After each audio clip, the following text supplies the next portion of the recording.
The storm 310 miles south-southeast of New York City, winds around 85 miles per hour, moving north-northwest at 20. That will put it south of Long Island tonight around 8 o'clock.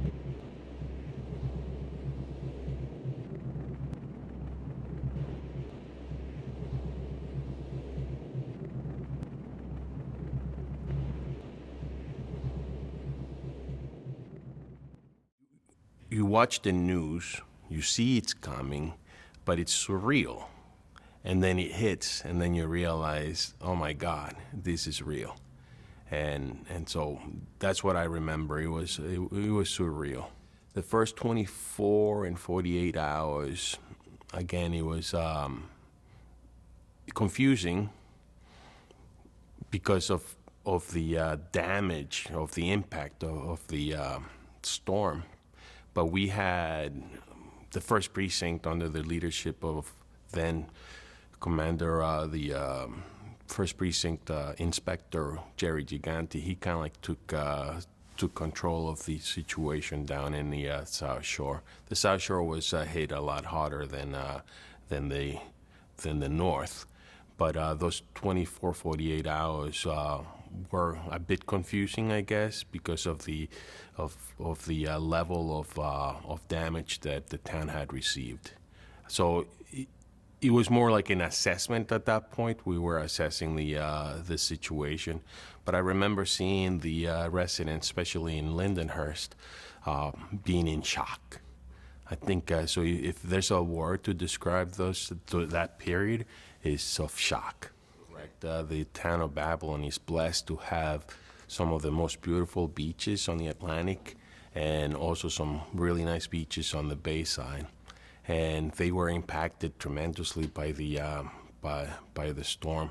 The surge was so large that there was an abandoned barge on one of the islands by the Lindenhurst Cut, that when the surge came in, it floated the barge and ended up bringing it across the bay, hitting the pier in front of the Tanner Park Pavilion, moving it, and this thing then rose over the pier and landed at the beach of the Tanner Park Pavilion.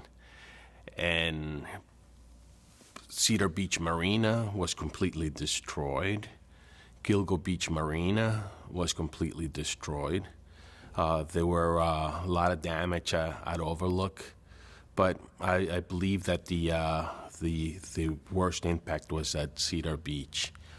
But also over at Tanner Park, the wave action actually got to Carrigan Street, which is at the northernmost part of Tanner Park. And I remember seeing the turf, the synthetic turf field for soccer, football, and lacrosse at Tanner Park. It had been destroyed because there was wave action there that hit that area. In fact, the Tanner Park was severely damaged. The Tanner Park Marina, the whole electric system was compromised as well. And over at Venetian Shores, we got a little luckier in that the damage was not as severe. And the seniors talk about an angel protecting over at Tanner, protecting Tanner Senior Center because the water completely went around it. It was, and I remember as the storm was coming in, we still had electricity, and we were able to see via the cameras the action at the beaches in the bay. And there's a camera at Tanner Park that oversees the bay, and we could see there was as the surge was coming in and the waves kept getting stronger and the wind kept getting stronger, there was a house there in the morning at the end of the Western Concourse, and in the morning it was not there. So Supervisor Rich Schaefer charged me to make sure that the facilities were available for that, for the summer season of 20 2013, right? And there was about $30 million worth of damage. And so we ended up putting a plan together, and the plan was to make sure that every facility was open by then. The reason being that the residents of the South Shore were so affected by this storm that they didn't have homes, nor did they have their backyards.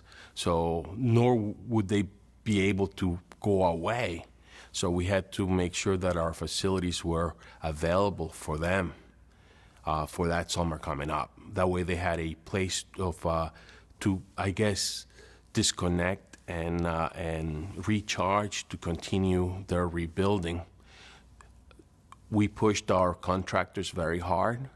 We pushed our staff very hard to make that happen, and we did. So all our facilities were available by that Memorial Day weekend. As far as the residents and volunteers, you could see the spirit of the town of Babylon. They came together. There was Camp Bulldog. There's a whole bunch of organizations that just came together and started helping their neighbors. And you could see the spirit of the town of Babylon and the spirit of the United States, the humanity that exists within us to help each other during times of trouble. And without them, without all these volunteers, we would not have been able to assist our residents. And it just goes to show that, yeah, government doesn't have all the answers, but with the not-for-profits, the civics and government, and the private sector, when all those entities work for a common cause, great things can happen. What really sticks up for me is it's not one individual, but it's the whole, and that whole effort of resiliency, of strength and resiliency from our residents is what I remember most. And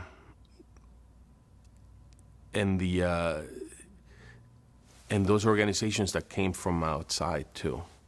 But if I were to tell you about one story that sticks to me is this lady that came down to General Services. I don't know what day this was, don't remember. But I think LIPA had asked us to do inspections of electrical inspections of the homes.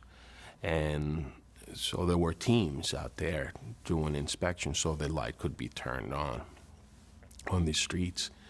But there was confusion, of course, right? And so the team would skip a house for whatever reason, right? And I remember, and this lady was here thinking that her home was not going to get inspected because she had a ticket pending.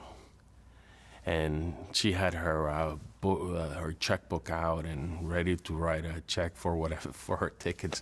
I said, "We're going to help you put that away. We'll figure this out." And you could see her desperation, right? Because they just wanted to get back into their homes and get ready. And she was grateful, right? It showed that this town cares for the residents, and she saw that we weren't there to like make things difficult, but to make it easier for them to get back on their feet.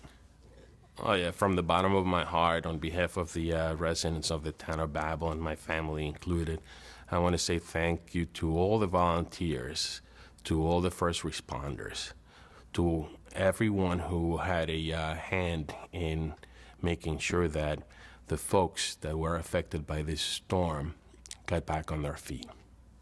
Thank you, thank you, thank you.